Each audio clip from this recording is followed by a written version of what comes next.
adalah seniman yang membuat logo halal, Pak Saiful Adnan. Menarik yang ini. Anda tahu enggak saya tahu. Dibabat ya. itu. Nah, itu. Ini perlu ditelusuri ini. Bismillahirrahmanirrahim. Assalamualaikum warahmatullahi wabarakatuh. Alhamdulillahirrahmanirrahim. Allahumma sholli ala Muhammad. Sangat-sangat senang dengan kehadiran rekan-rekan semuanya. Dan yang membuat luar biasa adalah kali ini kita bersama seniman yang membuat logo halal yang sekarang diganti. Nah itu menarik itu. Ini pembuat logo halal yang versi dulu akan hadir bersama kita. Bukan beliau, beliau beda ini. Bukan. Nanti akan hadir di salah satu kursi ini akan hadir. Seniman pembuat logo halal. Apa komentarnya? Kalau di dalam thumbnailnya atau di dalam judulnya ngajeni kali ini adalah logo halal dibabat, senimannya menggugat. Nah, jangan lupa tanda tanyanya. Ini menggugat tenan enggak? Nanti kita tanya nggih, senimannya menggugat atau tidak. Rekan-rekan ngajeni, kembali kita ketemu di ngajeni itu ngajeni. Ini ngajeni yang ke-6 nggih gini ya. Ngajeni yang ke-6 dengan tema tentang logo halal yang diganti. Nah, kenapa saya sekarang bersama Ki Lutfi? Ngaji seni tentu yang datang adalah seniman-seniman. Nanti semua yang ada di sini adalah seniman, yang berbicara adalah seniman. Nah, sekarang saya juga bersama seniman wayang tradisional, namanya Ki Lutfi Caritogomo. Ki Lutfi Caritogomo.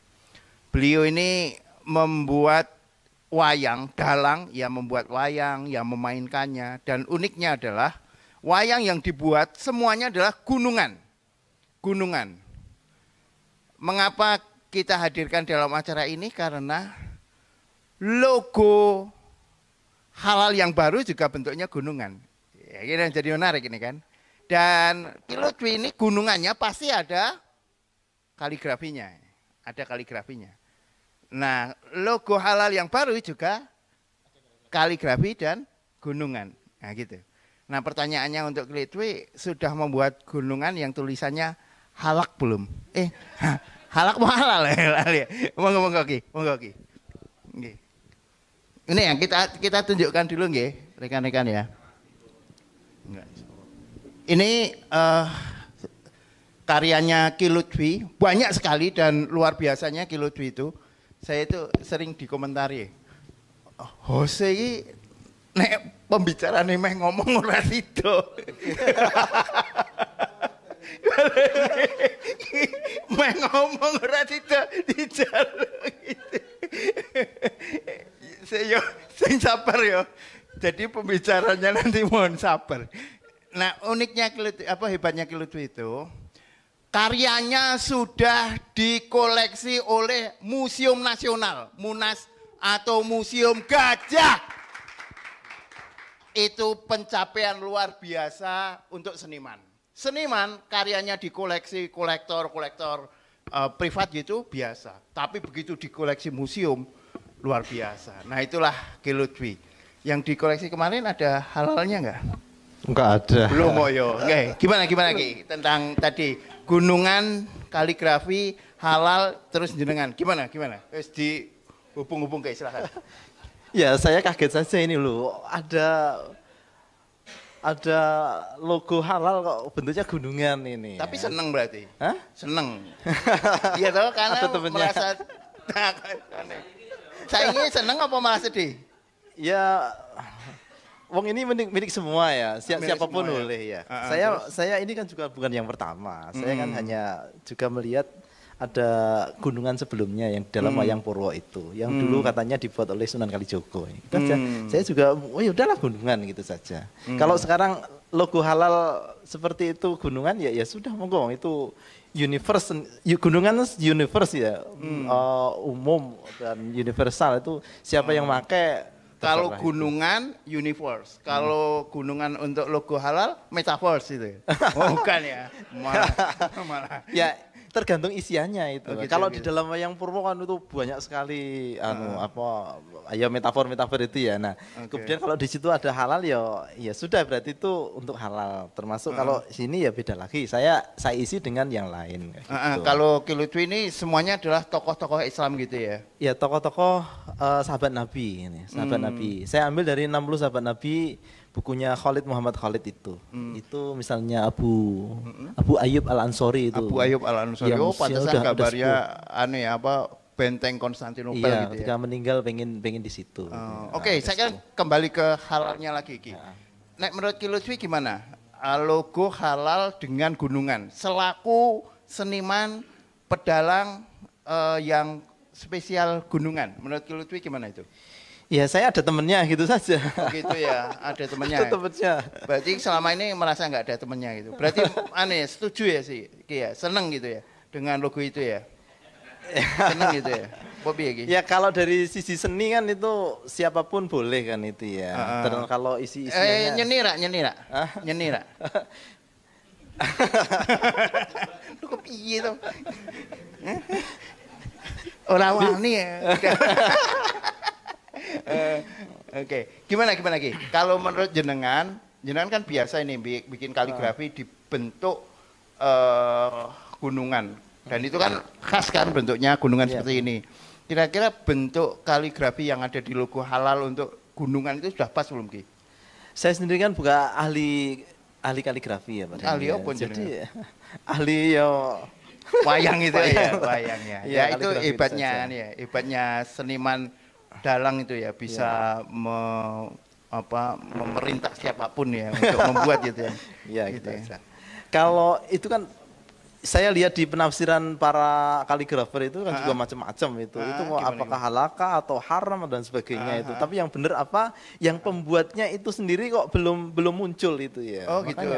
Makanya ini hari ini kita mengajukan yang membuat tapi yang lama yang lama ya itu. Okay. Menarik Oke Ki, untuk gimana? Ini jenengan sebagai pembuka acara ini minta tolong dimainkan barang setengah menit bisa nggak Ki? Tak cek oke, Mike. Saya suruh janturan itu maksudnya. 1 menit wis. 1 menit itu kalau formatnya persegi kan bisa untuk Instagram. Oh ya, ini saya tak pegang sendiri atau mic-nya tak pegangin? Saya pegang aja. Oh ya, enggak enak sama Pak Denny. Tak main Ki ya. Yuk. Wayang Kegayon Khalifah. Ini duduk eran ora Pak Denny? Saya yang duduk. Wayang Kegayon Khalifah. Duduk Sang Khalifah satunggaling sultan gung Vinatoro. Siniyutan para punggawa dalah kawula dasi. Panjenengane suka paring sandang marang wong kang kawutan.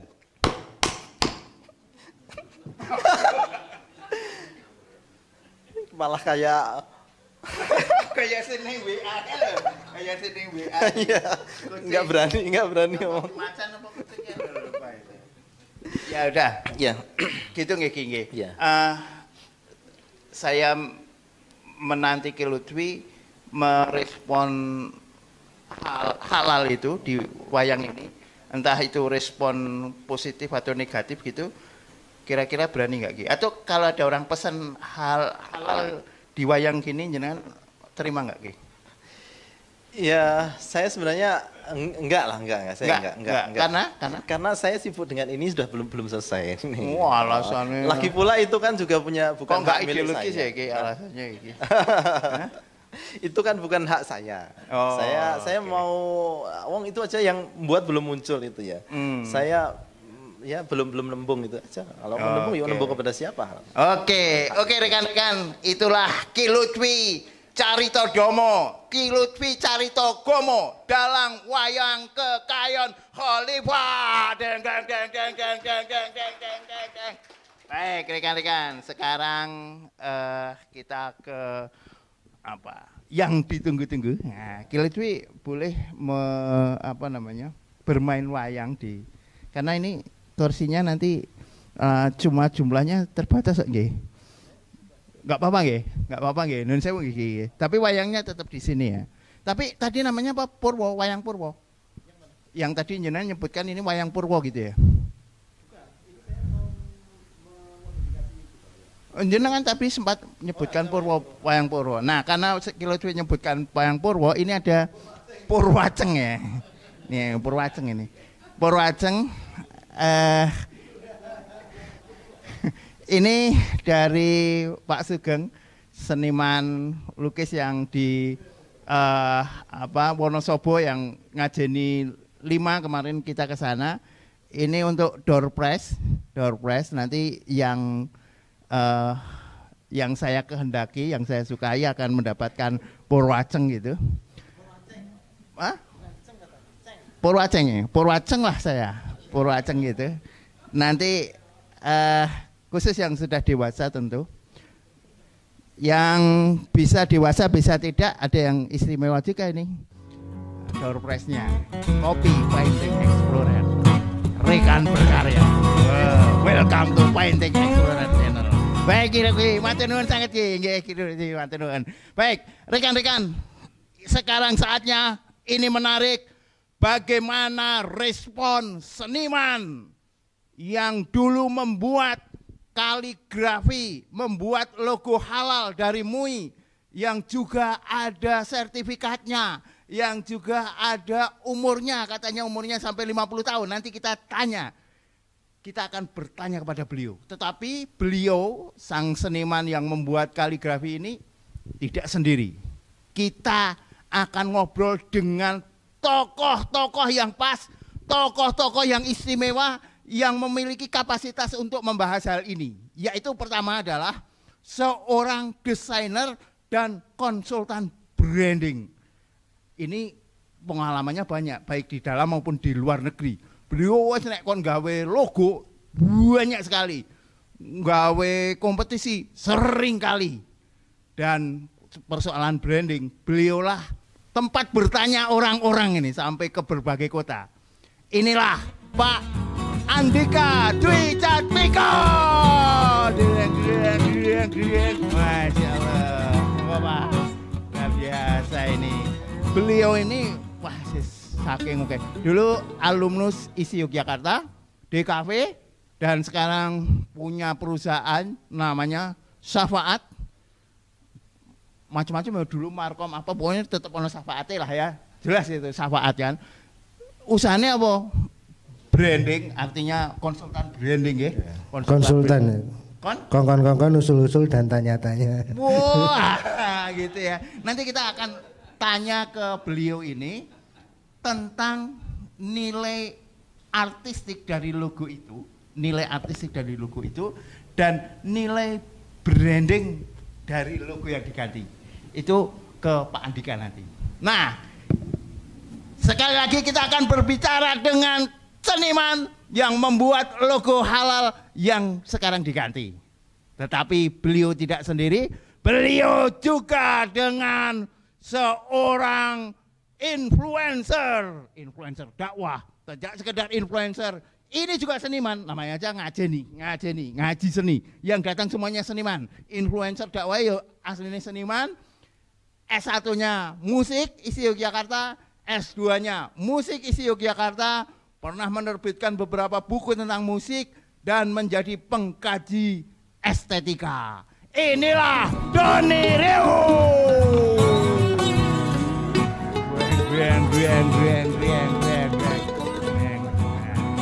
Jadi kaya wayang kabeh. Nanti Doni Riu yang sering saya panggil Wayan karena adik kandung saya. Ini kita akan bertanya unsur-unsur ideologis, unsur-unsur politis, unsur-unsur kontekstual terhadap pergantian ini. Siap. Apakah ini hanya sekedar pergantian logo?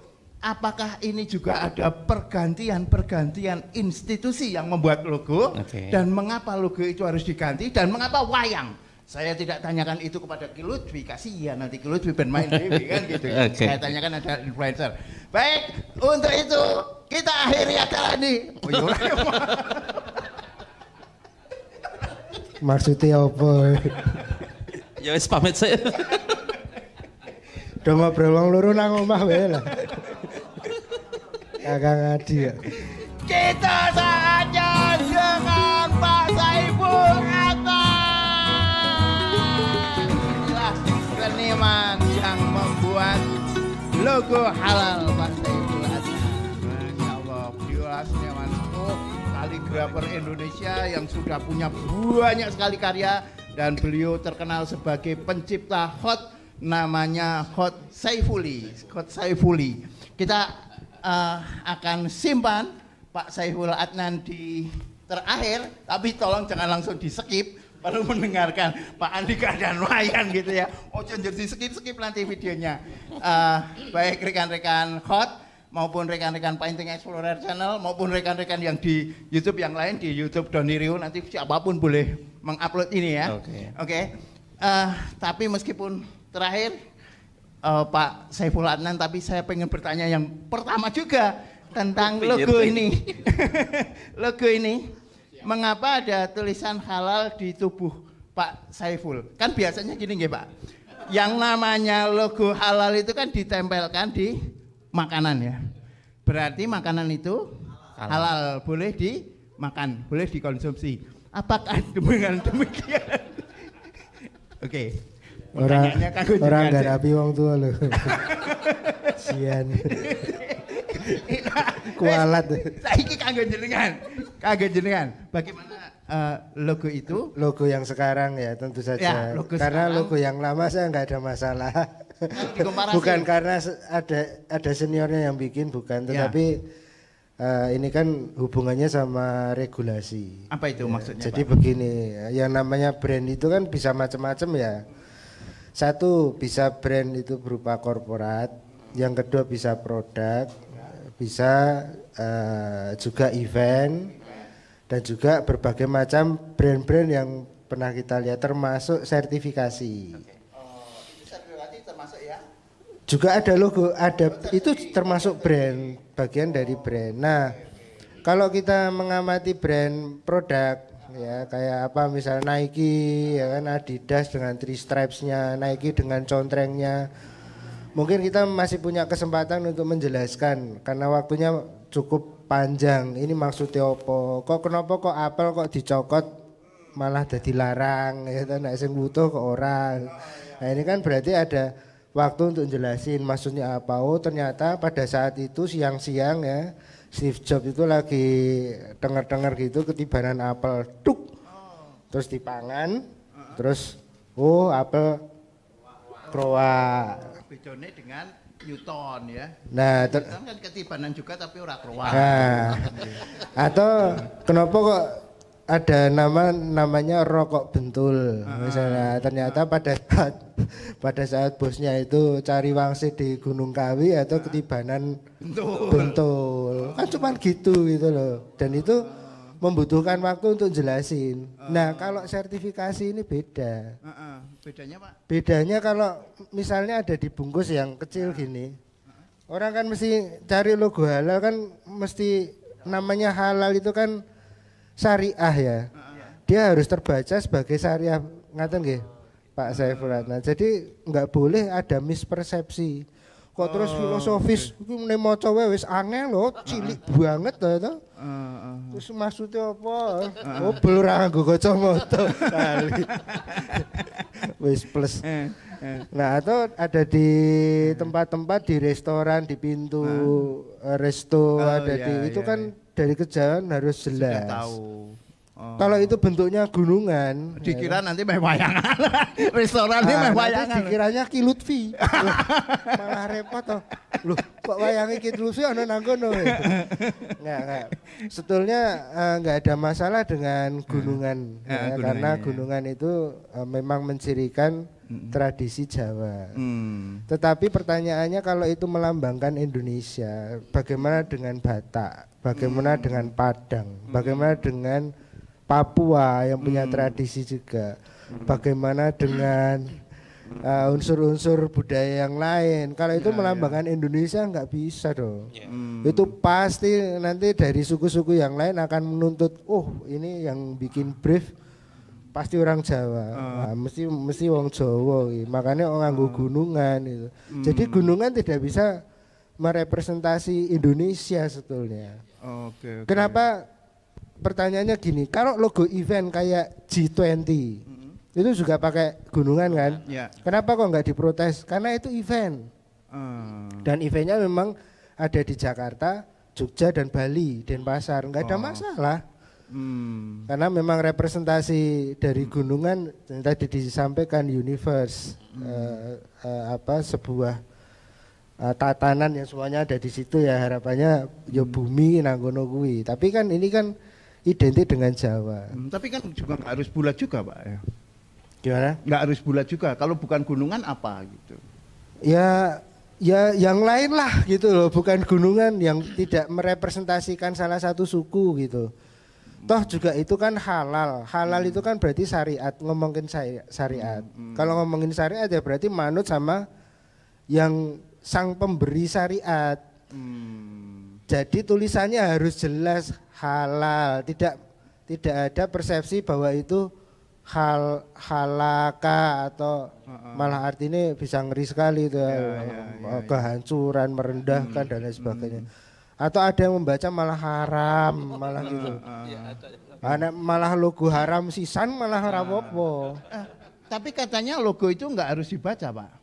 Gimana? Logo tidak untuk dibaca. Nah itu yang tadi, yang korporat, yang produk. Jadi kalau kita ngelihat logo misalnya recycle, kan jelas kan logogramnya jelas. Ya, langsung. Langsung itu, segitiga, segitiga SNI. Ya, betul. Standar Nasional Indonesia kan jelas, bacanya jelas. Terus FDI yang itu yang di Amerika, ya. Terus apalagi itu semuanya jelas FDI, SNI Standar Nasional Indonesia, recycle ya. Jelas itu maksudnya. Tapi ini obatnya emang malah bunder abang warnanya apa, bunder hijau warnanya apa gitu itu. Itu malah bleber tekan obat. Nah, itu beda lagi itu. Beda lagi. Itu ada penjelasan gitu ya? Lagi. Itu berarti hubungannya sama farmasi kan. Nah, jadi kapan-kapan kita bahas lagi ya. Oh iya, ngajeni farmasi. Kita kembali ke logo. Jadi menurut saya mestinya mesti di set up ulang ya, mindset para pemimpin kita itu menurut saya ya. Yang antara jumlah makanan sama jumlah makanan yang halal sama jumlah makanan yang haram itu sebenarnya banyakan mana? Kan ada kaidah syarak mengatakan al-aslu fil asya'i ibahah walam yarid dalilu tahrimi. Jadi hukum asal sebuah benda atau hal itu kan mubah sebetulnya. Sampai ada dalil yang mengharamkan. Berarti apa? Berarti makanan yang halal itu sakjane kan luwih akeh mbangane sing diharamkan. Kenapa enggak dibalik aja? Yaitu membuat logo haram. Jadi biar sing ditempeli bangsa di daging babi. Jadi yang ditempelin homer daging babi yang jelas itu untuk kaum muslimin jadi warning gitu loh. Kayak lokalisasi tempeli itu haram. Nek hose terlalu kreatif ini ya. Jadi mbleber nang ndi. Jadi kira-kira gitu. Jadi menurut saya mesti dibalik ya logika kita ini. Jadi lebih banyak mana makanan yang ini kan sangat identik ya, sangat dekat dengan politik ya, dengan politis ya. Jadi golek ketok banget nek nyari omset. Apalagi sudah diumumkan ya tarifnya ya. Jadi kalau UKM itu 650.000. Kalau yang lama itu kan 2 sampai 3 juta. Tetapi ternyata habis itu dihajar yang kelas yang B itu 8 juta. 12 itu yang paling tinggi. Itu malah lebih mahal dari yang dulu. Jadi sajane ya pura-puranya memihak pada UMKM sama UKM, tapi Ternyata ya cuman ada di Indonesia aja yang begitu. Oke, Jadi sekarang ada saya tanya faktor tentang politis. artistiknya, Pak ya. Iya. Jenengan kan ahli pembuat desain, pembuat logo. Artistik enggak itu logo itu, Pak? Logo yang baru itu, Pak. Kalau sertifikasi akhirnya kita tidak terlalu membutuhkan artistik atau tidak.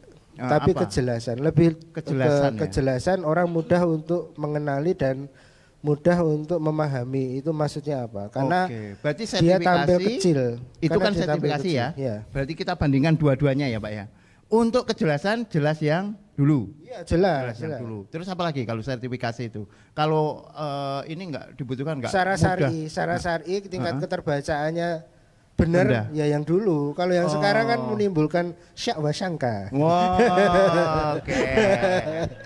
Jadi bikin mumet gitu loh. Oh. Jadi misalnya contoh lah, ada makanan sekecil ini terus golek logo halal endi. Dia dari luar negeri. Dia muslim dari luar negeri yang nggak ngerti regulasi yang ada di Indonesia. Golek logo halal ora ono halale. Soalnya bentuknya gunungan, mocone ra cetha, ra jelas. Atau mungkin Oh, dibaca, cilik. wah ini makanan tradisional Jawa gitu. Jamu kan gitu. Iya, malah dia. Oke, rekan-rekan, menarik. Nanti kita kembali lagi ke Pak Andika membahas tentang komparasi dua-duanya itu ketika ditempelkan gitu ya. Itu mana yang lebih gereng. Nah, gitu kan. Tapi kalau gereng ya tentu Purwacengnya nanti ya. Sekarang kita waduh. Saya sebelum ke Pak Saiful ya, ke Bung Doni Riu. Kita tahu sebelum ada logo halal dengan gunungan, itu ada wacana tentang wayang, ya kan? Wayang Iya, betul. yang ya kita sebut aja lah, semuanya sudah tahu yang dihubungkan dengan Ustadz Khalid Basalamah, Iya, betul. ya kan? Kok tiba-tiba ini muncul wayang ini? Kira-kira wayangnya bentuknya ini ada unsur-unsur hal itu enggak? Monggo, Bung Doni Riu. Ya, bismillahirrahmanirrahim. Assalamualaikum warahmatullahi wabarakatuh. Waalaikumsalam. Alhamdulillahirrahmanirrahim. Tentu saja kalau membahas apa yang terjadi di permukaan, kemudian untuk mendapatkan kaitan yang pasti dengan yang terjadi yang di dalam, itu seringkali kita tidak bisa mendapatkan bukti otentik. Misalnya yang di permukaan terjadi itu habis terjadi soal wayang, problematika antara Ustadz Khalid Basalamah dengan wayangnya, dengan kritik beliau. Dan ini sedikit penilaian saya ya, bagi Ustadz Khalid Basalamah yaitu kapasitas beliau menilai sesuai dengan pemahaman dia, ya boleh-boleh saja, monggo saja gitu. Dan itu pun kan beliau juga tidak memaksa orang untuk percaya kepada itu. Berarti sebenarnya ya sudah, itu nggak ada masalah sebenarnya. Kemudian ada orang lain yang tidak terima. Kalau tidak terima ya monggo saja juga, sebenarnya kan begitu. Tapi persoalannya ketidakterimaannya itu terus kemudian diekspresikan dalam bentuk yang kita sudah tahu. Dia bikin wayangnya Ustadz Khalid Basalamah, kemudian di digeluti dan lain sebagainya, diajar sampai itu kan sesuatu yang bukan pada tempatnya. Terus tidak lama dari itu muncul logo halal dengan bentuk gunungan wayang gitu. Kalau kita disuruh memberi bukti bahwa itu ada kaitannya, yo tidak bisa gitu. Tetapi mau nggak mau kan kita akan membaca itu sebagai sebuah rentetan.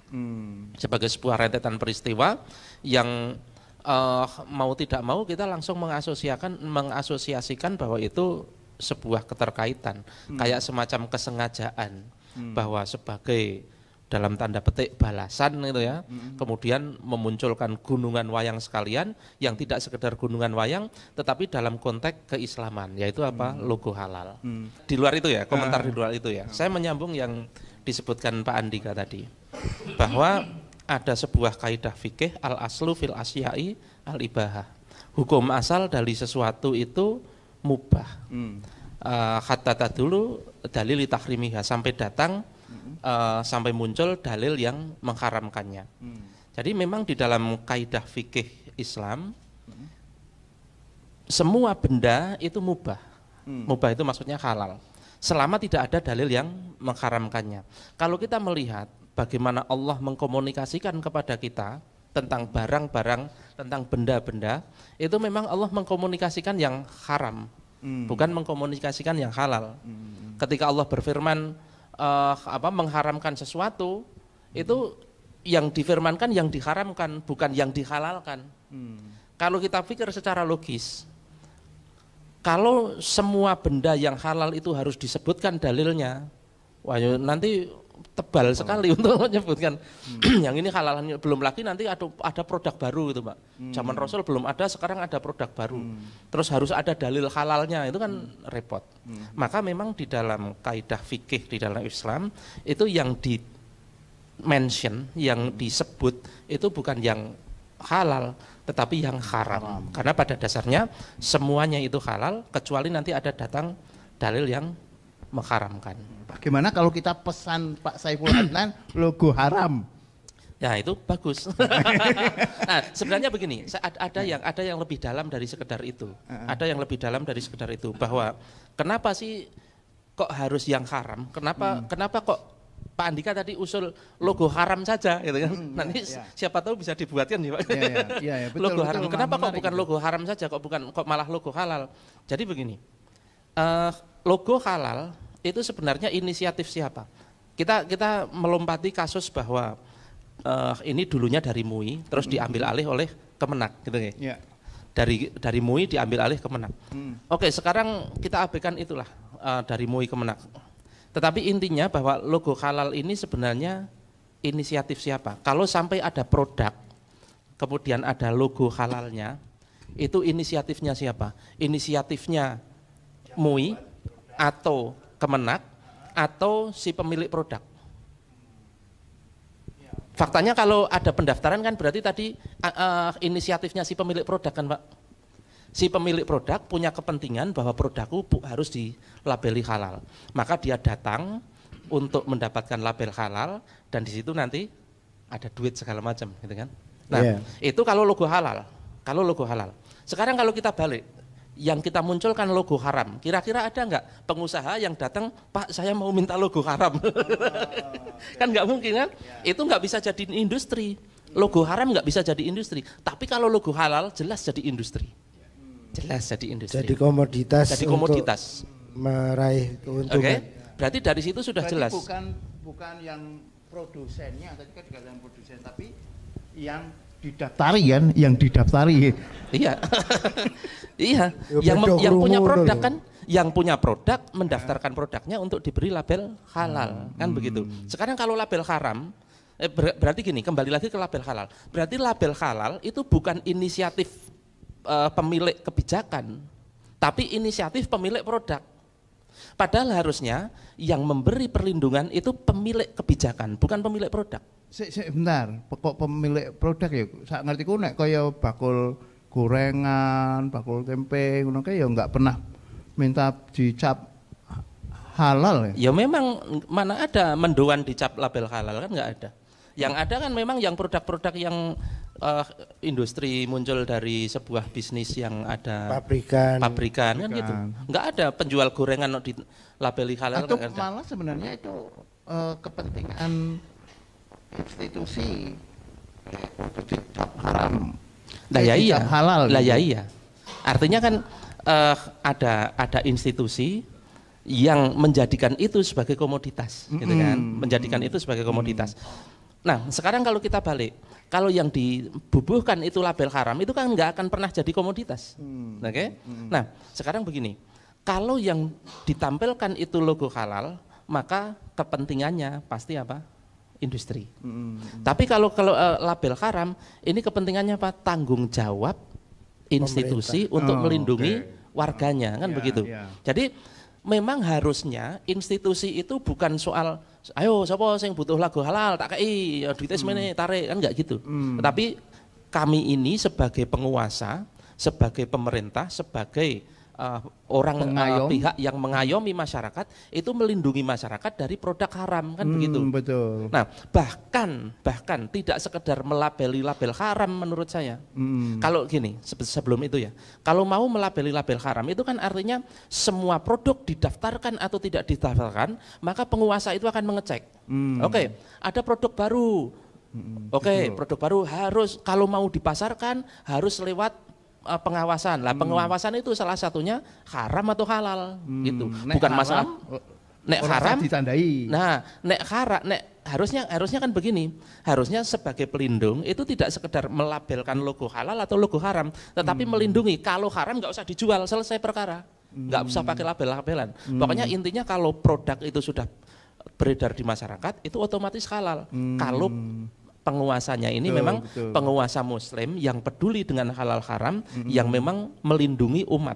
Kalau makanannya itu haram baru dikasih label haram. Dan bahkan nggak usah diizinkan. Oh, nggak usah Tidak diizinkan. usah diizinkan gitu. Enggak, maksudnya kalau dikasih label haram gambarnya enggak gunungan tapi limbo.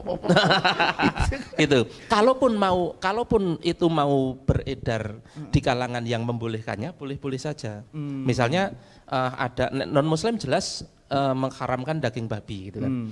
Nah, penguasa di negeri mayoritas muslim, kalau memang penguasa ini penguasa muslim, penguasa yang menggunakan hukum Islam sebagai landasan kekuasaannya, maka dia pasti tidak akan membiarkan produk haram ini beredar di masyarakat. Nggak akan itu.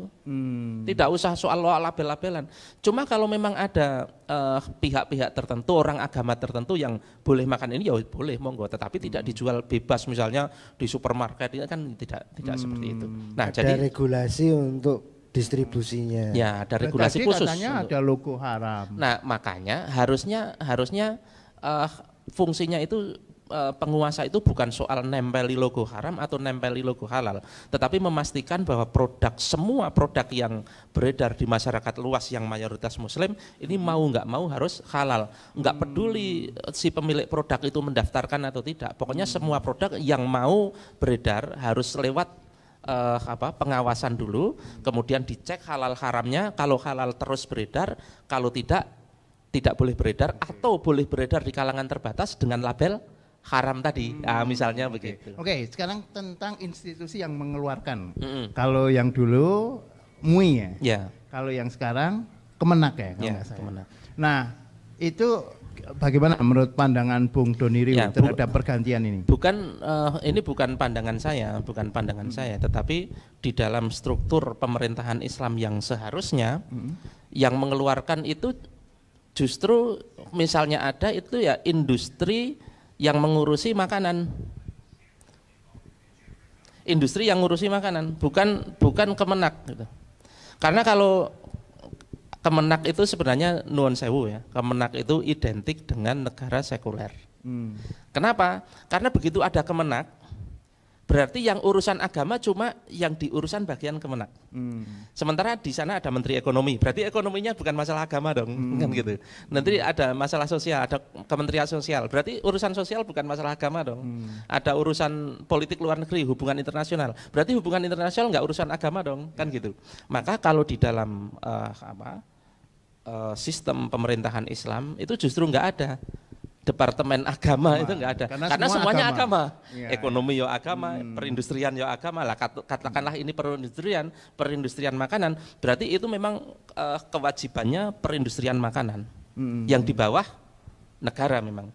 Nah, perindustrian yang mengawasi makanan ini akan mengawasi seluruh produk makanan yang keluar ke pasar situ, terus kemudian dia dengan segala macam, mungkin tidak semata-mata departemennya itu, tetapi di balik departemen itu kan hanya sekedar institusinya, tetapi yang meridhoi atau yang memahami bahwa ini halal ini haram itu tentu ada dua. Satu, ilmuwan yang bisa menganalisa zat yang ada di dalamnya, dan satu lagi ulama yang tahu fikih tentang makanan-makanan atau apapun kosmetik atau apapun yang halal dan yang haram. Jadi begitu. Oke, penarik. Terima kasih Bung Doniru. Nanti ke Pak Saiful Adnan dan tetap di respon sama Pak Andika dan Bung Doniru dan juga rekan-rekan. Nah, sekarang kita ke Pak Saiful Adnan ini. pertanyaan pertama, setelah mendengarkan logo jenengan itu diganti setelah bertahun-tahun dipakai, sempat rembes betul Pak? Monggo Pak Saiful. Oke, bisa.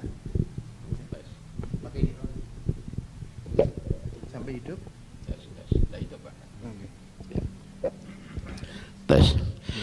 Bismillahirrahmanirrahim. Assalamualaikum warahmatullahi wabarakatuh. Waalaikumsalam warahmatullahi wabarakatuh. Alhamdulillahirabbil alamin.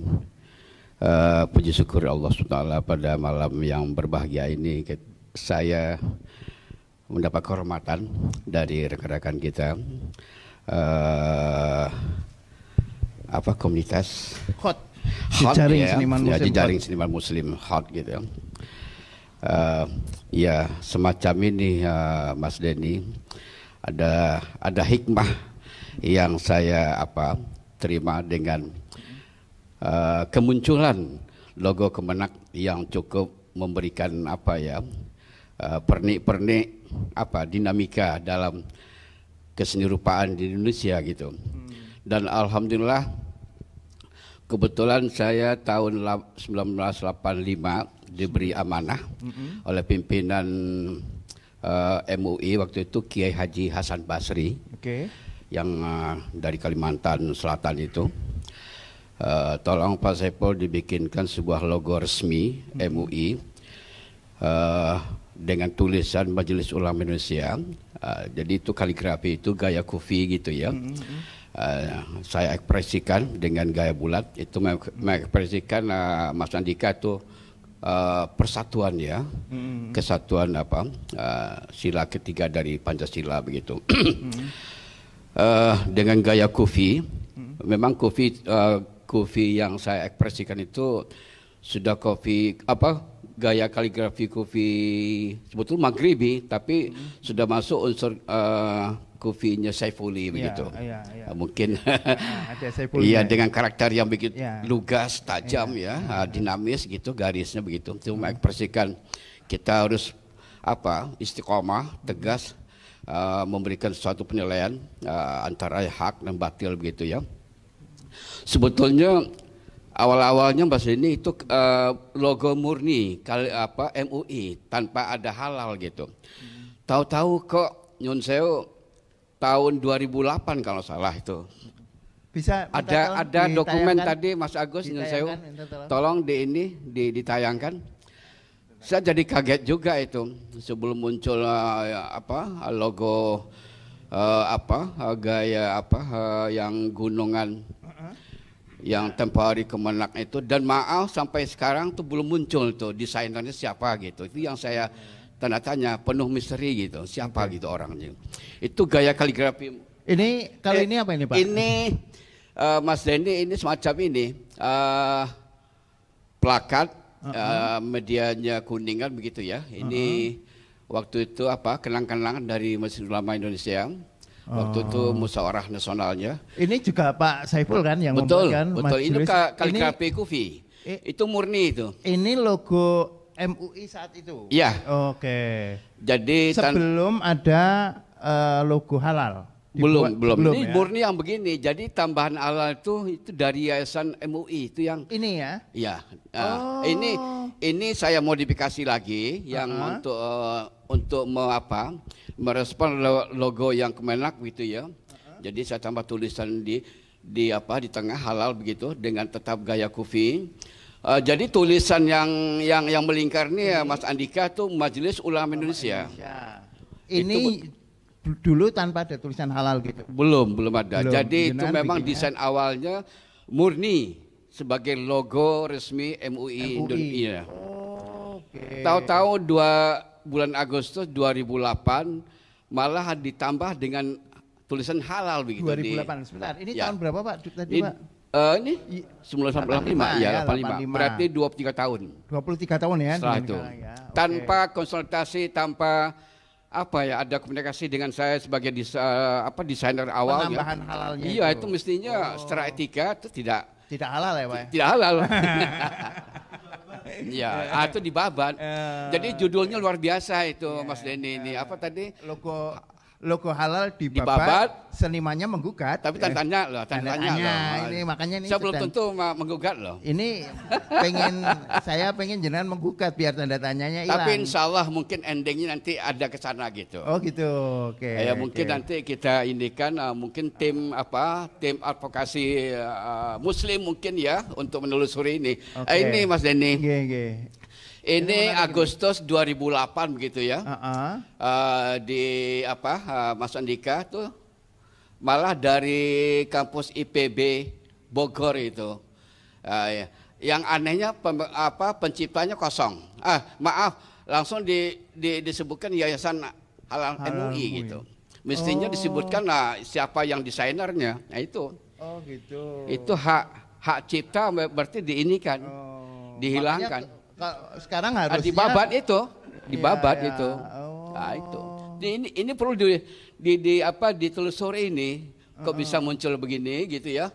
Dan logo yang asli itu yang begini nih Yang tanpa ada halal itu. Yang itu barusan di tengah. Nah itu hanya tambahan untuk merespon logo yang Kemenak yang saat ini gitu ya. Itu yang saya sayangkan. Mestinya Yayasan MUI ini sebelum melegalisasikan logo yang halal itu mestinya ya ini dulu sama seniman desainer. Iya betul. oke. Iya.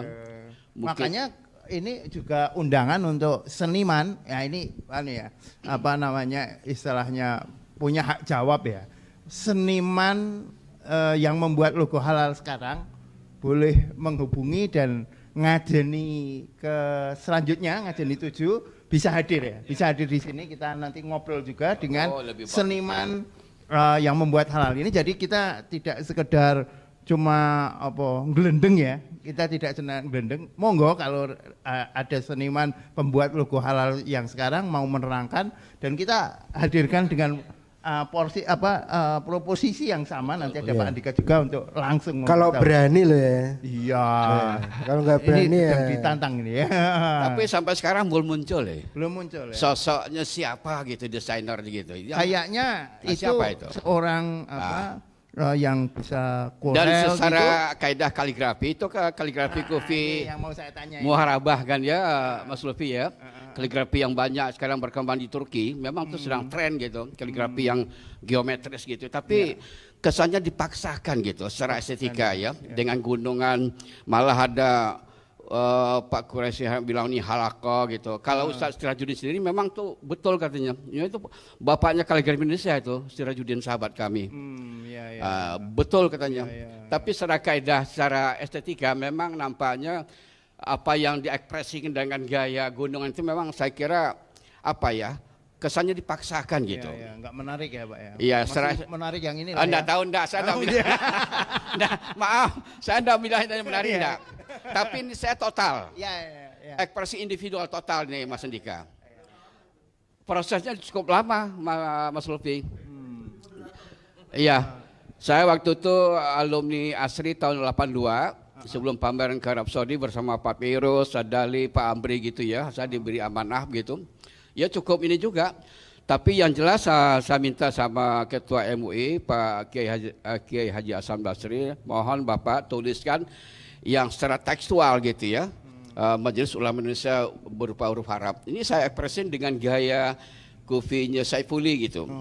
Berarti tadinya tengahnya itu bolong gitu ya Tidak Pak? ada apa-apa. Jadi murni saya berikan logo ini untuk logo resmi MUI tahun 85. Dan malah untuk berikutnya saya tidak tahu menahu itu mestinya dari Yayasan MUI itu ini dulu. Gimana nih Pak Saiful, mohon diinikan, disempurnakan logo ini untuk ditulis halal. Itu kan tulisan halal itu kan enggak secara estetika enggak nyambung dengan ini. Sa-sa gitu. Ya. Nah ini harus mungkin kembali ke Pak Andika secara lagi estetika nih. yang Ini ada kita enggak logo MUI yang halal itu ada enggak bisa ditayangkan di sini? Coba dilihat halal tulisan halalnya itu. Mas Sigit, carikan Tolong logo yang asli yang browsing. malah kaligrafi kufinya tuh sudah dimodifikasi, udah enggak karuan, Pak. Ya. Betul. Jadi saya gitu kok seenak gitu ya hak cipta. Ini belokan acara ini. Kita awalnya mau membahas tentang logo yang baru iki muncul masalah logo yang lama. Enggak, dalam arti begini, ini yang original ini, yang asli ini kan, mestinya kalau memang mau delegasi untuk apa tadi untuk dihak patenkan, mestinya ini lagi dirujuk lagi pada logo yang lama gitu. Nah ini yang Kaidah. tadi 50 tahun tadi, 50 tahun. Ya itu memang selama 50 tahun sejak 2008 berarti habisnya nanti ini tahun 2058 loh. Sembari menunggu ketemu Mas Sigit logo halal yang sudah logo halal yang ini Mas Sigit yang sudah dipakai ya. Yang banyak dipakai untuk ini barang-barang produk yang ini. Ini logo yang MUI tulisan itu tuh udah enggak karuan bentuknya tuh. Udah rusak, Pak. Sebentar, maaf Pak Saiful. Ya. Saya pengen tanya tentang etika penggantian seperti itu menurut Pak Andika gimana itu? Jadi Bismillah. Jadi tadi sudah disampaikan Pak Saiful Adnan itu sudah runtut banget ya. Jadi termasuk sejarahnya itu mestinya yang punya kebijakan mestinya menghubungi pembuat logo sebelumnya. Itu bukan hanya sebagai etika dalam berkarya, tetapi sebagai bagian dari tanggung jawab pemilik kebijakan untuk merubah. Karena kan mau ngerubah, ya, jadi bentuknya sama, kemudian diseselin apa, kemudian akhirnya tambahin terus. Nah, karena tidak berkonsultasi sama pembuat logo yang sebelumnya, kecuali kalau mengganti keseluruhan. Nggak ada hubungannya sama yang kemarin malah nggak apa-apa. Berarti halal yang sekarang. Hah? Halal yang sekarang tapi elek. Wis piye Jal? Bung Doni Rio, kasus ini gimana nih? Iki apa pancen ora halal? Abstain bae. Karena memang kalau dari sisi regulasi sertifikasi logo yang ada sekarang ini sulit teridentifikasi sebagai logo halal. Coba bandingkan aja dengan logo halal di seluruh dunia. Iya, betul. Itu kalau punyanya Indonesia yang ada sekarang itu nampak sekali kalau bukan masalah syariat yang ditonjolkan. Jadi mestinya kalau masalah syariat yang mau ditonjolkan mesti pemilik kebijakan mestinya syar'i dulu gitu. Iya. Bukan terus mau ngelabeli halal kok dianya sendiri kok tidak punya standar syariah, kan jadi aneh gitu. Jadi lucu. Oke, kembali ke Pak Saiful tentang warna, Pak. Jenengan kan warnanya kan cenderung hitam, ada yang hijau ya? Ya. Ada yang pemandangan. Kalau yang sekarang ungu. Nah, itu Ungu. menurut jenengan gimana? Ayo mungkin nongko. Iya, ekspresi warna ungu itu saya selaku perupa atau pelukis yang sejak tahun 77 berkaligrafi Mas Andika ya, Mas Nila ya. Rasanya warna ungu tidak familiar bagi komunitas Islam gitu. Warna ungu ini warna begini ini. Iya, yes, memang. Ganti. Tidak lazim gitu. Tidak warna yang sangat ideal, sangat dengan Islam tuh warna hijau. Hijau itu juga macam-macam ya. Ada hijau Tosca, hijau macam-macam lah. Hijau lumut gitu. Tapi nuansa hijau itu memang dilakukan beberapa ayat tuh diekspresikan gitu. Lalu warna putih ya, warna gold, warna emas itu ekspresi keagungan gitu. Tapi setahu saya selama ini udah puluhan tahun saya berekspresi dalam melukis Islami. Seperti warna ungu ini memang milik kepercayaan tertentu gitu. Apa itu tertentu itu, Pak? Ya maaf, saya dapat informasi dari teman-teman perupa kaligrafi juga ini warna-warna Nasrani gitu. Oh gitu. Iya. Tapi saya? Enggak, ini Islami. Jadi maaf, kan jarang ada sebuah bank swasta ya. Memang warna logonya ungu, mungkin enggak usah saya sebutkan namanya, malah tuh bank syariah. Inisialnya aja nggak apa-apa, Pak. Ya maaf kalau saya sebut itu logo agak kontemporer gitu ya, kaligrafinya dengan gaya kontemporer. Ya maaf kalau saya boleh sebut Bank Muamalat Indonesia. Oh iya, betul. Coba Bapak cermati logonya. Ungu ya. Oh ini Pak, ini Pak. Sudah. Ini yang yang halal. Ah ini coba Bapak bandingkan dengan logo asli Saiful Adnan tadi itu. Iya beda. Di baju ini. Ah ya ini. Jadi tulisan Majelis Ulama ini kan sudah tidak sesuai dengan kaidah. Oh iya. Perhatikan Bapak. Betul. Perhatikan ya. Udah rusak gitu. Ya sudah berubah. Berubah. Kalau misalkan Mas Dika dia ada komunikasi dengan saya tidak menuntut apa-apa, yang penting ini disempurnakan Pak Saiful. Insya Allah saya gini, ini logo yang diinikan oleh Yayasan MUI itu Mas Dendi. Bayangkan ini kan udah tidak terkara secara estetika gitu. Tapi tetap tulisannya Majelis Ulama Indonesia gitu. Iya. Coba ditayangkan yang asli yang ini betul. Ini. Bayangkan Bapak. Ini artistik. Ini punya karakter ya. Betul. Ini artistik. Tidak main-main loh. Ini apa? Iya. Kita secara komposisi kita perhitungkan gitu ya. Betul. Ini kayak lukisan ya. Iya kayak lukisan Saifullah Pak. Iya. Itu. Artistik itu. Ya. Iya. Bagaimanapun di samping punya nilai filosofis yang dalam dan juga nilai artistiknya sangat saya kedepankan Pak. Ini total saya yang begini ini. Dulu tulisan halal itu tidak ada tuh Mas Denny, kosong itu. Tapi yang barusan Mas Sigit. Ya, yang beredar ya. Bayangkan Jauh. Tapi nek kalau ini wah itu nilainya berapa Pak? mungkin C Pak. Oh ya, Cimin ya. Cemin udah lulus. Mungkin lah Mas Andika lebih bisa. Ini kan dipaksakan Pak. Halal apa halakah gitu ya. Itu kaf itu di belakang itu.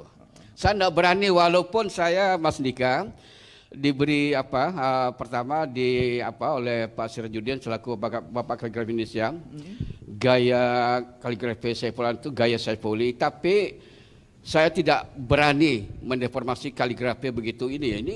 Ini hak begitu itu memang gaya kaligrafi ya, muharabah itu. Kan dibacakan bukan H itu. Kalau H itu memang ini seperti ini kan yang lazim gitu kan. Saya tidak berani sungguh. Walaupun saya dianggap tanda kutip pemberontak kaligrafi Indonesia oleh para pengamat. Saiful itu merasa kaligrafi itu bukan kaligrafi sesungguhnya. Kaligrafi itu ya sesuai dengan kaidah. Ya Mas Lutfi ya. Ada sulus, ada diwani, ada kufi gitu.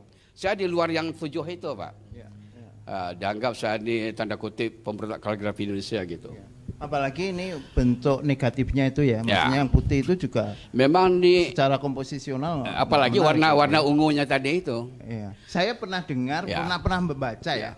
Salah satu buku feminisme pernah membaca itu memang ungu itu salah satu warna yang dipakai feminisme karena konon itu warnanya. Iya. Oh, itu katanya. Malah ada seorang pengacara cukup ini di Jakarta tempoh hari dengan wawancara di TV One itu warna-warna janda katanya. Warna janda. Saya jarang pakai warna ungu ini warna yang gimana gitu. Dan juga ini ungu. Ya ini Mas Denny kan ini ke gunungan. Ya. Bingung sing nonton ki asline. Dan juga secara pewarnaan ini juga ini. Secara pewarnaan Mas Denny ini juga ini warna-warna hijau toska kan. Warnanya ringan enteng gitu. Enggak ada gregetnya gitu. Oh yang ini ya. Ya ini yang ini hotnya ini. Iya. Warna mungkin itu. Karena biar langsung lihat gitu. Ini memang tidak sengaja tak kasih halal karena semua benda itu halal kecuali ada yang mengharamkannya. Monggo rekan-rekan Kopi Painting Explorer. Ini untuk untuk apa namanya? Door prize loh. Nah, sekarang rekan-rekan, monggo silakan kalau ada yang bertanya, ada yang beropini silakan. Ada door prize Purwaceng. Ini termasuk yang punya rumah ini, wah tetap berhak mendapatkan door prize itu kan. Meskipun yang punya rumah warna ini. Asalkan tanya. Tidak tanya tapi enggak apa-apa, tak kasih ya. Biar merasakan. Sing ireng napa sing abang, Mas? Abang ireng ya. Ya. Door prize untuk Mas Nanang. Purwaceng.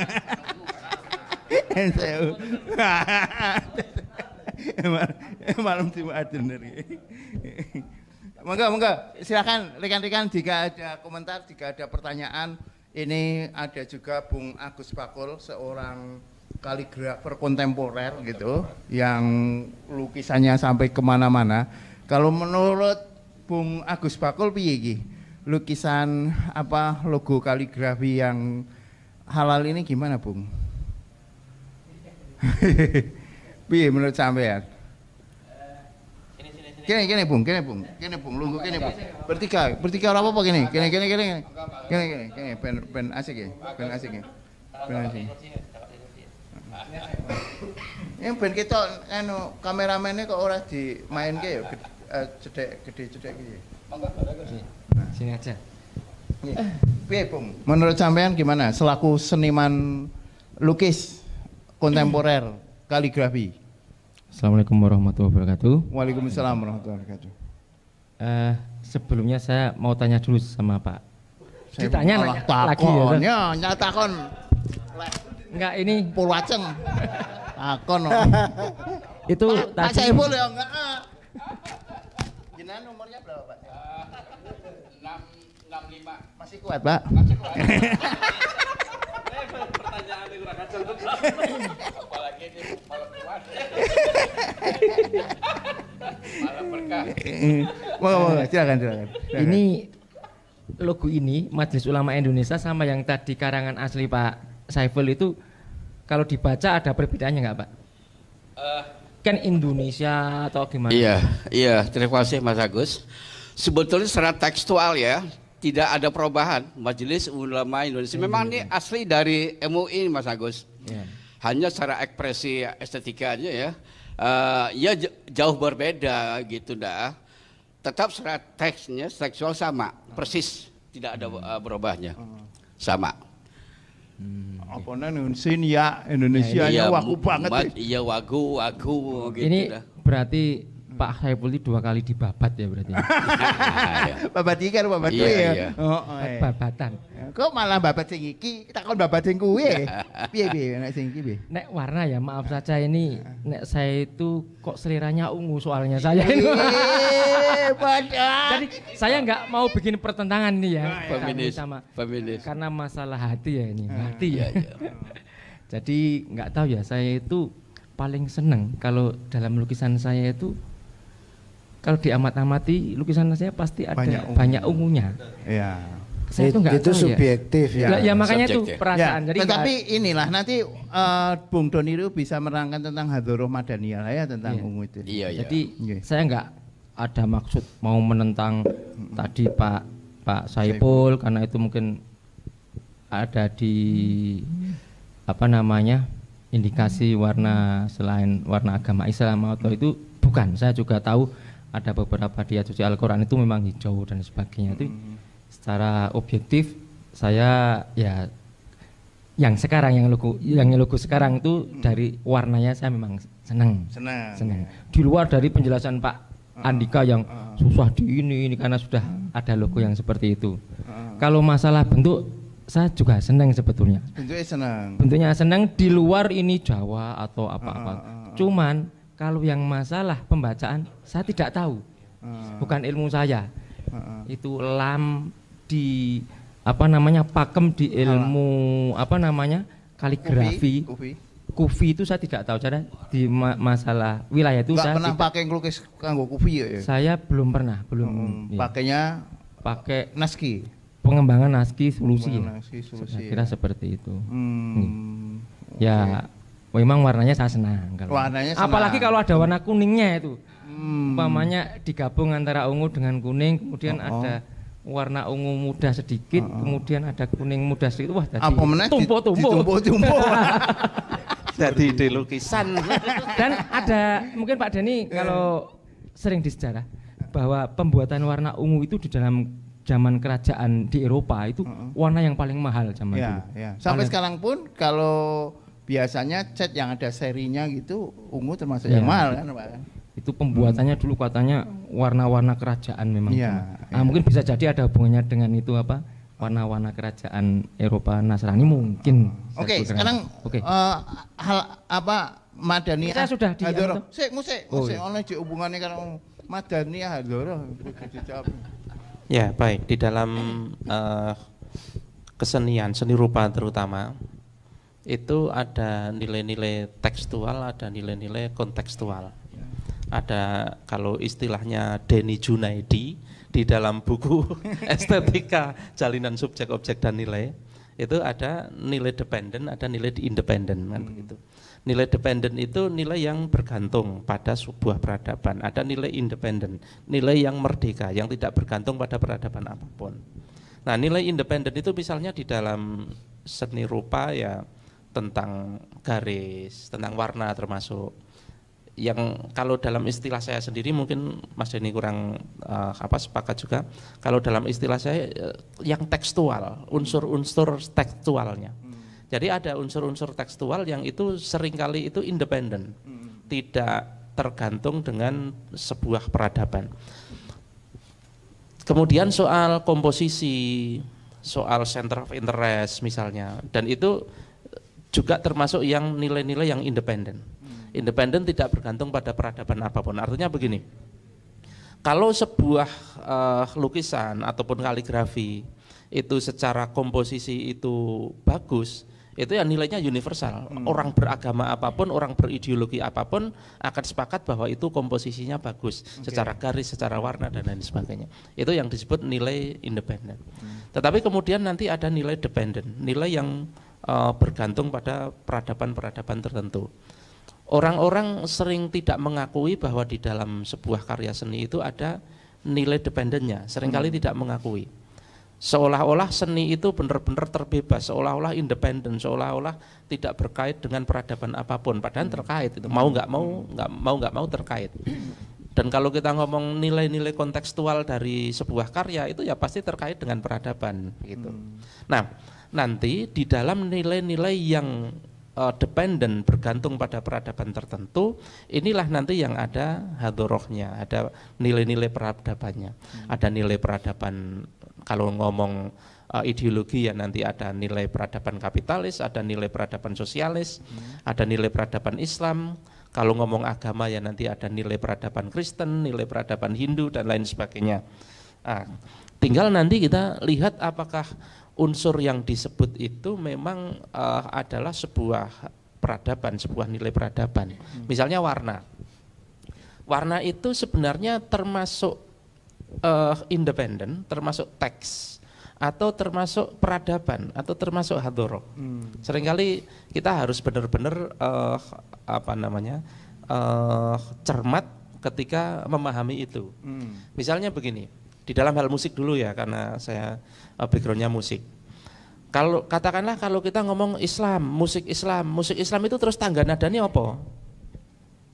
Kalau misalnya tangga nada mayor itu Islam atau bukan? Nek minor itu Kristen atau kan nggak bisa begitu kan? Sekali nggak bisa begitu. Kemudian kalau di dalam seni rupa,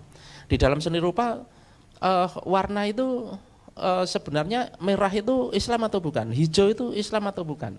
Nah, tetapi memang ada persepsi, misalnya begini, hijau itu memang sudah sering diasosiasikan dengan Islam, memang begitu kan. Ungu itu sering diasosiasikan dengan Kristen tadi misalnya. Jadi ada hubungan-hubungan yang sifatnya itu kalau di dalam semiotika itu istilahnya semena-mena gitu Mas, hubungan antara arbitrer, hubungannya arbitrer, seringkali seperti itu. Nah, di dalam Islam itu kita tidak melulu kemudian menghukumi sesuatu secara arbitrer seperti itu.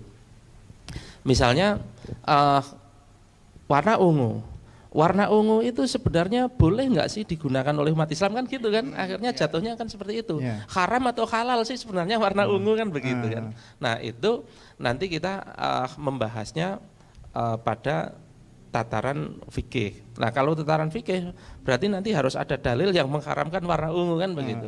Tapi kalau ngomong persepsi nanti soal lain. Saya pikir begitu. Jadi mungkin kalau secara tekstual itu sebenarnya warna tadi tidak ada masalah sebenarnya gitu kan.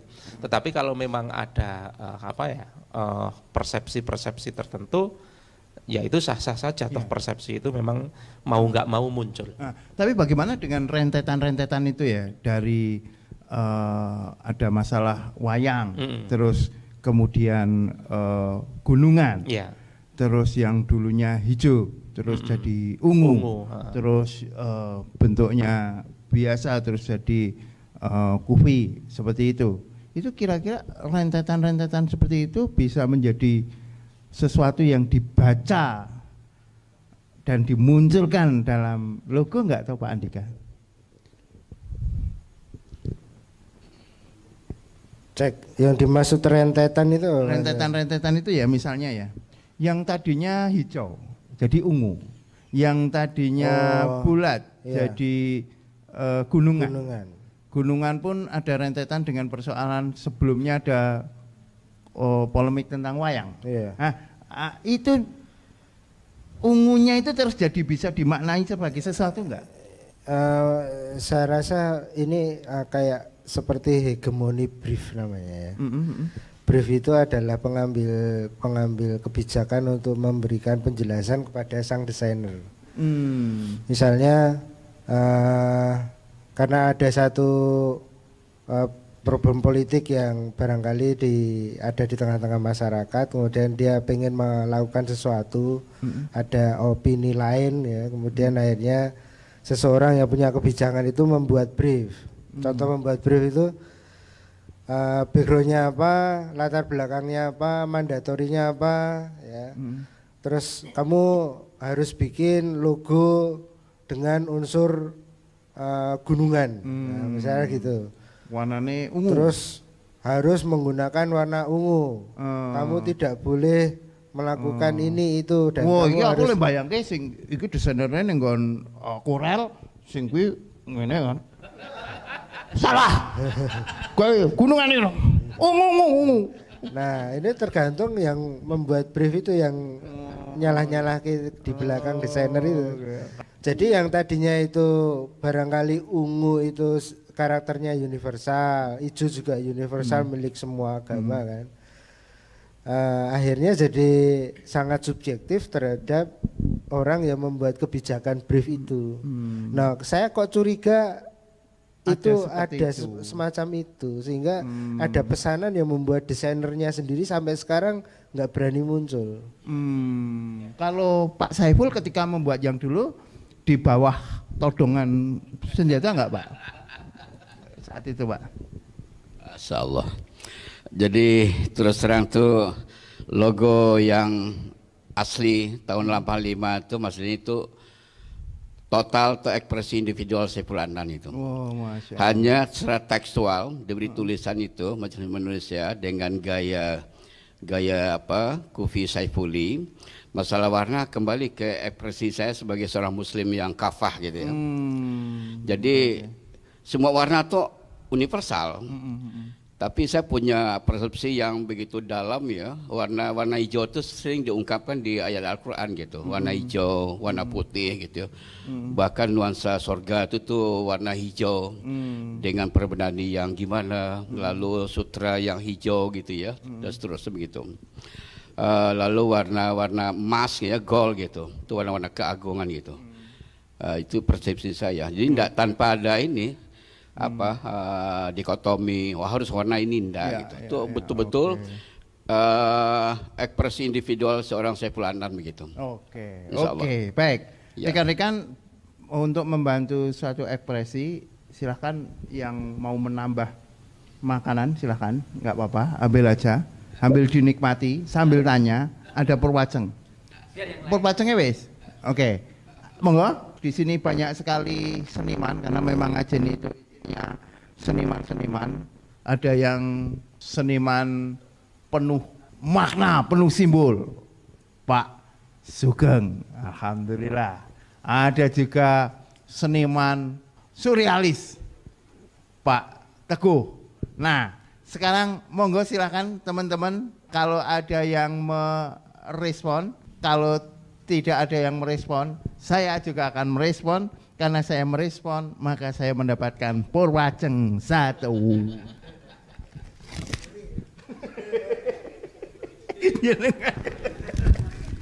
Kalau pengen. Enggak pengen. Bayar yo. Yo. Alhamdulillah. Oke. Yang motret tadi siapa? Motret nanti Mas. Maju Mas. Sing ireng apa sing abang? Mas Ade belum lah? Enggak berani. Habis ya. Baik, rekan-rekan, alhamdulillah kita sudah bisa membahas hal ini dengan komprehensif ya. Banyak sekali yang perlu kita timbang terhadap pergantian ini. Kita akan mendengarkan closing statement dari ketiga pembicara. Kita mulai dulu dari Pak Saiful Adnan, terus Pak Andika, terus Bung Doni Riu. Dalam closing statement ini meskipun close, tapi nek ana sesuatu yang menarik ya buka bener. Ora masalah. Monggo Pak Saiful. Silakan Pak Saiful. Iya. Yang jelas dengan kemunculan logo Halal Kemenak baru-baru ini, itu memberikan hikmah tersendiri bagi saya selaku pendesain logo awal gitu, logo awal MUI tahun 1985. Jadi selama ini mungkin tidak terungkap gitu ya, siapa sebetulnya di belakang logo yang banyak ditempeli di produk di Indonesia gitu ya. Jadi teman-teman banyak, wah rupanya Pak Saiful yang ini gitu, mendesain awal gitu ya. Walaupun dengan tanpa konsultasi dengan logo yang asli gitu ya, hanya tulisan halalnya. Itu yang saya cukup ya menyayangkan gitu, khususnya dari Yayasan MUI ini sudah dilegalisasikan untuk sebuah hak paten ya, dengan gaya logo yang sudah dimodifikasi itu juga saya sayangkan begitu. Mestinya untuk lebih cermatnya sebuah yayasan sebuah yayasan UI itu mestinya konsultasi dulu dengan pendesain awal gitu ya.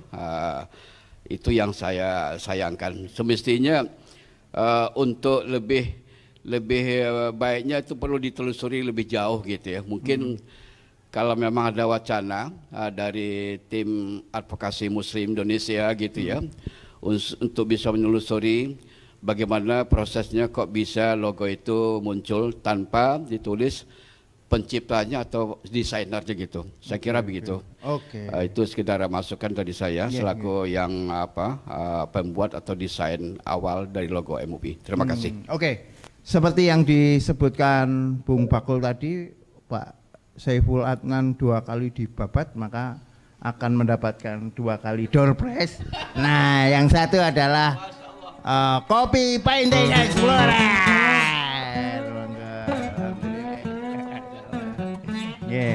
Sekarang kita ke Pak Andika ini, closing statement terhadap semua fenomena yang sedang kita bahas ini. Monggo Pak. Baik, Pak Denny, Pak Saiful Adnan dan Mas Doni. Jadi kita ini kan seniman-seniman yang tentu saja apa yang digarap, apa yang dibuat itu kan menjadi legacy ya, atau menjadi asar ya. Seperti yang ada di Quran surat Yasin 12 ya, inna nahnu nuhyil mauta wa naktubu ma qaddamu wa asarohum asar. Jadi apa-apa yang ditinggalkan. Jadi kita berkarya sekarang ini enggak cuman berkarya ya. Jadi berkaryanya kita ini akan mendapatkan pahala di sisi Allah apakah tidak, itu kan. Jadi apa yang kita goreskan, lukisan kaligrafi yang selama ini dibuat oleh Pak Saiful Adnan ya di masjid-masjid itu kan, ya kan, itu luar biasa. Jadi amalan yang stay dari setiap Nanti Pak Saiful meninggal pun di situ menjadi tempat yang orang-orang bersujud kan pahalanya mengalir terus. Apalagi kita ini ya yang seniman-seniman ya, yang lainnya yang tidak harus kaligrafi tentu saja, juga seniman lukis, seniman apapun, desainer yang itu menginspirasi orang, sebaiknya memang tidak memunculkan kontroversi. Gitu. Jadi kalau memang briefnya itu memunculkan kontroversi dan dia akan hanya mendapatkan keuntungan materi semata, tinggalkan. Karena apa? Karena itu tidak menyelamatkan dia di akhirat. Masya Allah. Jadi lebih berat. Karena apa? Karena bayangin aja sekarang ya, semua orang ngerasani desainernya. Ini kan bukan permasalahan hanya desainernya, tapi pengambil kebijakan, sang pembuat yang brief, sang penentu. Jadi harapannya kita sebagai seniman berhati-hati lagi dalam berkarya, karena nanti akan meninggalkan buat anak cucu kita. Okay. Jadi amalan kita, betul, apakah jadi amalan pemberat di akhirat atau sebaliknya. Wah, luar biasa. Jadi teringat zaman biyen ya Mas Rini ya. Lukisan-lukisan sing zaman biyen wis dihapus belum? Langsung wajah-wajah wis dihapus ya. Ono sing dihapus, ono dihapus, tapi dikatakan bahwa ini pada parade. Saya malah ada yang saya bakar juga itu malah. Tapi ada rekamannya, mau nonton ya. Baik, dari saya itu semoga kita meninggalkan asar-asar yang baik, legasi-legasi yang bermanfaat bagi umat. Assalamualaikum warahmatullahi wabarakatuh. Waalaikumsalam warahmatullahi wabarakatuh. Luar biasa ini. Berkarya tidak sekedar berhenti di dunia. Kita berkarya seni tetapi masih memanen hasil karyanya di akhirat itu ya, luar biasa. Nah, sekarang kita ke Bung Doni Riu Wayan. Baik. Kita harus ingat ketika Allah mengharamkan khamr misalnya, itu tidak sekedar haram untuk diminum. Tetapi untuk cuci tangan ya haram, untuk nyiram apa ya haram, untuk diperjualbelikan ya haram. Begitu juga misalnya daging babi. Ketika Allah mengharamkan daging babi itu artinya tidak sekedar haram untuk dimakan, tapi juga haram untuk diperjualbelikan. Juga apapun itu, darah, terus bangkai dan lain sebagainya. Maka sebenarnya urusan halal haram itu tidak sekedar tidak boleh dimakan. Tidak boleh dimakan tapi kemudian boleh dijual belikan, ya tetap nggak boleh gitu. Apalagi sebagai pelindung umat yang memang benar-benar melindungi umat, yang memang dipasrai untuk mengurusi umat, yaitu penguasa, itu memang tugasnya ya benar-benar mengatur regulasi itu. Kalau memang ada barang itu diharamkan oleh Allah, sebagai penguasa, sebagai orang yang memang diberi wewenang di situ, dia ya tidak boleh menjadikan itu sebagai komoditas. Titik di situ selesai. Sekali lagi kalau perkara itu mau dimanfaatkan oleh orang beragama lain yang tidak mengharamkan itu urusan dia, bukan urusan bagian sini yang orang muslim gitu. Jadi kembali lagi tidak ada alasan bagi kita sebenarnya untuk kemudian menyalurkan atau mendistribusikan barang-barang yang ada unsur keharaman di dalamnya. Karena memang ini sesungguhnya adalah kewajiban penguasa di dalam melindungi rakyatnya. Saya pikir seperti itu. Oke rekan-rekan, alhamdulillah, Masya Allah kita sudah mendiskusikan hal-hal yang menarik, hot, seni untuk peradaban Islam. Baik rekan-rekan, terima kasih, Masya Allah. Mari kita akhiri kajian ini dengan bacaan hamdalah bersama-sama.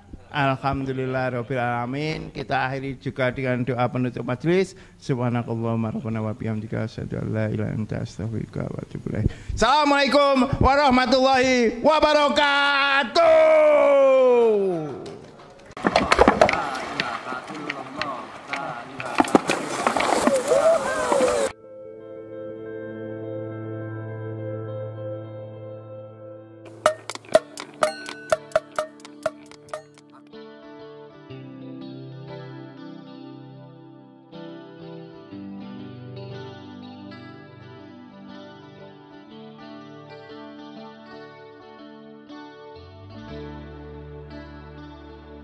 Lama hidup banyak dirasa, jauh berjalan banyak dilihat. Baru ini melihat daun pisang ada tulisan la ilaha illallah Muhammadur Rasulullah.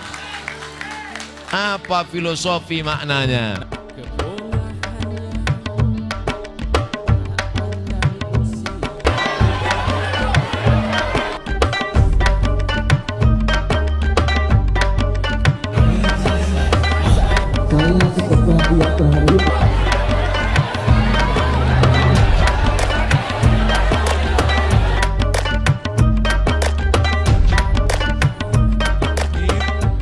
Dengan ini kita akan menyerahkan hasil dari fundraising melalui lelang karya teman-teman dari para seniman yang membuat kemarin lukisan ketika Ustadz Abdul Somad hadir di tengah kita, dan hasil lelangnya total senilai 100 juta rupiah. Insya Allah akan kita serahkan kepada Syekh Mahmud Al-Khar mewakili saudara-saudara kita di Palestina.